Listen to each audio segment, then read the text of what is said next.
In September 1956, military exercises were held at the Semipalatinsk training ground, the task of which was to study the possibility of high-rise landing troops in the zone after a nuclear explosion in order to hold it until the approach of offensive troops from the front. About 1,500 military personnel took part in the exercises. Of these, 272 people landed at the epicenter of the nuclear explosion. The actions of the troops were led by the commander of the artillery of the Soviet Army, Mitrofan Ivanovich Neidlin. Nuclear and technical support, including the explosion, was entrusted to Colonel General Viktor Belyatok. The units and their subunits were controlled by Lieutenant General Serafim Evgenievich Rozdestvensky. In August 1956, military personnel who would be participants in the experiment were brought to the Semipalatinsk test site. Everything was kept in the strictest secrecy.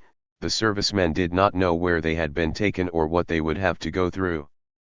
Even the officers themselves learned about the upcoming actions and the fact that they were on the territory of a nuclear test site several days before the experiment. For preliminary preparation, all participants in the military exercises were shown the explosions of 2 atomic and 1 hydrogen bombs. During tactical drills, officers prepared soldiers by telling them about the damaging factors of a nuclear explosion, and practiced questions about penetrating radiation, which is gamma radiation and a flux of neutrons emitted from the zone of a nuclear explosion for several seconds. However, in fact, both the officers and the soldiers themselves had very little idea of what they were doing and what consequences they might have after this test. According to the plan of the organizers, an atomic bomb with a power of 38 kilotons was to be dropped from a Tu-16 bomber, after which 30 minutes later it was planned to land troops 500 meters from the epicenter of the nuclear explosion. Moreover, immediately after the explosion, the artillery had to open fire to destroy the remaining enemy and the infantry to attack. This experiment was supposed to reflect the real battle as accurately as possible. The attacking side consisted of a rifle company of paratroopers armed with B-10 recoilless rifles, mortars and anti-aircraft guns, which fired from indirect firing positions. The defense of the mock enemy consisted of long trenches along which targets were placed.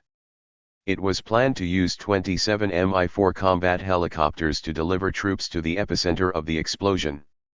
Together with the landing force, several people from the chemical troops, including 4 dosimetrist officers, were supposed to go to the epicenter of the explosion to conduct radiation and chemical reconnaissance, as well as to prevent the landing of helicopters and the landing of soldiers in areas with lethal and ionizing radiation. Many nuclear scientists, including Kurchatov, came to the military exercises. They were at a special observation post. Despite all the preparation for the experiment, in fact, nuclear military exercises took place, so to speak, in the blind. Not the participants in the experiment, not those who sent them there, did not fully understand all the consequences for the human body after such exercises. An atomic bomb dropped by a Tu-16 aircraft exploded 270 meters from the surface of the test site. The deviation from the calculated point was 80 meters, the power of the atomic bomb was 38 kilotons, which was twice as powerful as the atomic bomb dropped on Hiroshima. 40 minutes later the landing took place just 600 meters from the epicenter. At that time, the weather was calm, which aggravated the situation. The lack of wind led to the stagnation of a radioactive cloud of dust, as well as smoke caused by fires. This created very difficult and deadly conditions for participants in nuclear exercises. The soldiers were protected from the dangerous effects of radiation only by a gas mask and a general protective kit. Within 7 minutes, the soldiers left the helicopters and, in a complex, tactical, and traditional situation, not yet in a cloud of dust that had settled, reached the line. At that moment, they were separated from the epicenters of the explosion by several tens of meters. According to the recollections of one of the participants in the experiment, what was happening resembled a real nightmare. Not far from the epicenters the whole earth was charred, somewhere the earth continued to burn, twisted upturned equipment lay everywhere, buildings and burnt animals were destroyed everywhere, dust stood in the air like a dense wall, due to why there was poor visibility. Despite this, the paratroopers deployed into battle formations, after which they captured the intended target, organized a defense and fired at the alleged enemy who had survived the nuclear explosion. The paratroopers' task, in addition to holding the given territory, included assisting the troops in the battle until the enemy was completely destroyed. All this required more than human effort, the psychological and physical stress was beyond the limit. In the course of carrying out the assigned tasks, it was necessary not to get hit by shrapnel from our own artillery. There was a dense wall of dust around, caused by the atomic explosion and the tracks of the vehicles. After some time, at a dangerously close distance from the epicenter, the dosimetrists stopped the movement of the landing force. It is worth noting that the participants in the experiment had imperfect radiation reconnaissance instruments at their disposal, and at that time no one had good experience or skill in using them. Just 2 hours after the completion of the Semipalatinsk military exercises, Nedelin reported to the Minister of Defense of the Soviet Union, Marshal Zhukov. Based on the results of the defeat of the atomic bomb used in the exercises, it can be concluded that the enemy's field defense units will be reliably suppressed, and this will make it possible to carry out airborne landings following the explosion. With an explosion height of 200 to 300 meters in terms of radiation levels and at a distance of 500 meters from the epicenter, that is, in an area of reliable destruction of the enemy, airborne troops can be landed from a helicopter in 15 minutes, provided the radiation dose is up to 5 Ringen. All officers who took part in the nuclear experiment were awarded valuable gifts and also expressed gratitude. All participants in the Semipalatinsk exercises were required to sign a non-disclosure agreement and were advised to forget about what they saw. All documents were classified top secret.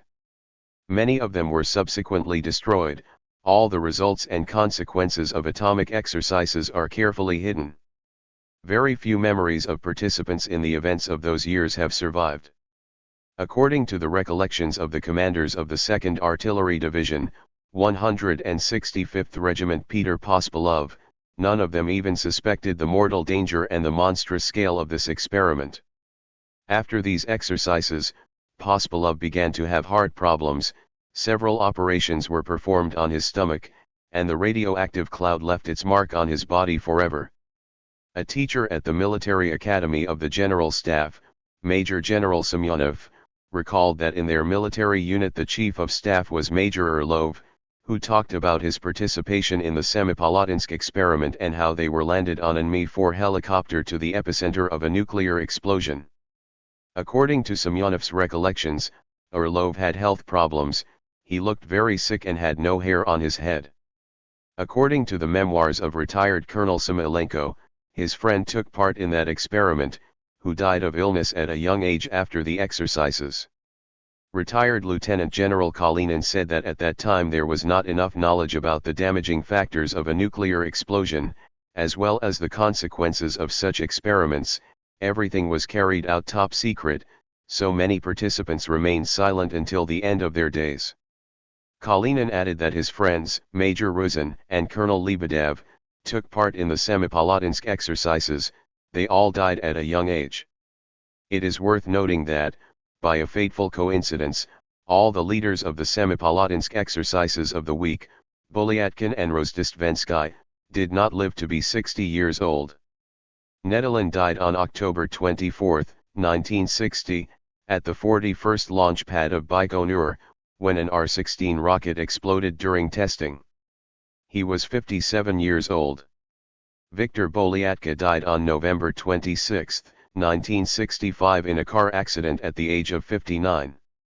Rozdestvensky died in Moscow on April 9, 1963 at the age of 58.